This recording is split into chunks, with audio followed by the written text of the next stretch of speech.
भारत में सैनिकों का सर्वोच्च सम्मान परमवीर चक्र है। यह तो हम सबको ज्ञात है, मगर पहले परमवीर चक्र विजेता कौन थे यह भी ज्ञात होना ही चाहिए।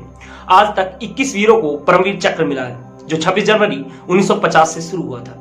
मेजर सोमनाथ शर्मा वो पहले सूरवीर थे जिनको उनके अदम्य वीरता और शौर्य के लिए परमवीर चक्र मिला। नमस्कार दोस्तों, मैं लोकेश कौशिक स्वागत करता हूं आपका हमारे चैनल हिस्ट्री टॉक्स में। मेजर सोमनाथ शर्मा के पिता अमरनाथ शर्मा भी इंडियन आर्मी, जो ब्रिटिश सरकार के अधीन में थी, में मेडिकल ऑफिसर थे। मेजर सोमनाथ शर्मा के मामा भी आर्मी में थे। बाद में उनके भाई भी आर्मी में रहे। फौजी माहौल की वजह से बचपन से ही मेजर के दिल में वीरता का भाव आ गया था। 31 जनवरी 1923 को जन्मे सोमनाथ 22 फरवरी 1942 में आर्मी की 8वीं कुमाऊं रेजिमेंट में कमीशन हुए।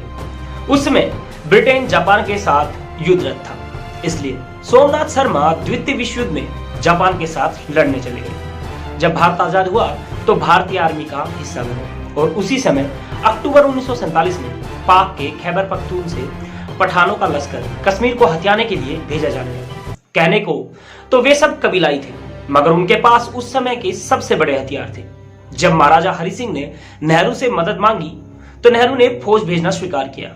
यहाँ याद रखा जाए कि तब तक जम्मू कश्मीर का भारत में विलय नहीं हुआ था। मेजर सोमनाथ शर्मा का हॉकी खेलने के दौरान दायां हाथ टूटा हुआ था, मगर वे जिद करने लगे कि उन्हें भी युद्ध में भेजा जाए। जब मेजर नहीं माने तो अफसरों को उनकी बात स्वीकारनी पड़ी। 8 नवंबर 1947 को बड़गांव में 100 भारतीय सैनिकों की टुकड़ी लेकर मेजर सोमनाथ श्रीनगर और पाकिस्तानी घुसपैठियों के बीच जा पहुंचे। 100 सैनिकों का सामना 700 आतंकियों से था, मगर भारत के सैनिक वीरता में उनसे कहीं आगे थे। मेजर सोमनाथ ने रेडियो पर यह खबर अपने अधिकारियों तक पहुंचाई। दुश्मन हमसे केवल 50 गज की दूरी पर है। हमारी गिनती बहुत कम रह गई है। हम भयंकर गोलाबारी का सामना कर रहे हैं, फिर भी मैं एक भी इंच पीछे नहीं हटूंगा और अपनी आखिरी गोली और आखिरी सैनिक तक डटा रहूंगा। अफसरों ने मेजर से वापस लौटने को कहा, मगर मेजर ने यह सोचकर कि अगर दुश्मन श्रीनगर पहुंच गया तो सारी सप्लाई कट जाएगी, हटना नामंजूर कर दिया।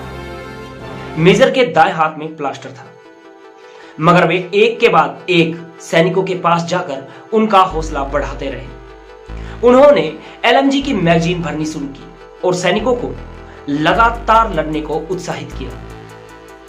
इस दौरान उनकी टुकड़ी ने 200 आतंकियों को मौत के घाट उतार दिया और 6 घंटों तक उस पूरी टुकड़ी को रोक के रखा।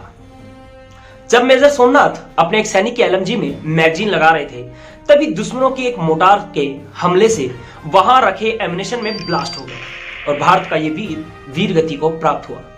पाकिस्तानियों के हौसले पस्त हो गए, क्योंकि तब तक फौज की मदद पहुंचने लगी थी। पाकिस्तानियों को उल्टे पैर भागना पड़ा और श्रीनगर की सप्लाई काटने के उनके मंसूबे पर पानी फिर गया। मात्र 24 साल के मेजर सोमनाथ शर्मा को मरणोपरांत देश के सर्वोच्च सम्मान परमवीर चक्र से नवाजा गया। उनकी वीरता का अंदाजा इसी बात से लगाया जा सकता है कि उन्होंने अपने पिता को एक खत लिखा और उस खत में उन्होंने लिखा कि मैं अपने सामने आए कर्तव्य का पालन कर रहा हूं। यहां मौत का क्षणिक डर जरूर है, लेकिन जब मैं गीता में भगवान कृष्ण के वचन को याद करता हूं तो वह डर मिट जाता है। भगवान कृष्ण ने कहा था कि आत्मा अमर है, फिर क्या फर्क पड़ता है कि शरीर है या नष्ट हो गया। पिताजी, मैं आपको डरा नहीं रहा हूं, लेकिन अगर मैं मर गया तो मैं आपको यकीन दिलाता हूं कि मैं एक बहादुर सिपाही की मौत मरूंगा। मरते समय मुझे प्राण देने का कोई दुख नहीं होगा। ईश्वर आप सब पर अपनी कृपा बनाए रखे। मेजर सोमनाथ और सभी वीरगति प्राप्त सैनिकों को दिल से नमन है। उन्होंने जो बलिदान दिया, उनकी वजह से आज हम लोग उत्साह से अपने राष्ट्रीय पर्व मनाते हैं और अपने घरों में सुरक्षित हैं। तो दोस्तों, ये थी देश के पहले परमवीर विजेता मेजर सोमनाथ शर्मा की कहानी। तो कैसी लगी आपको आज की ये कहानी, हमें बताना ना भूलें। मैं आपका दोस्त लोकेश कौशिक। जय भूतेश्वर।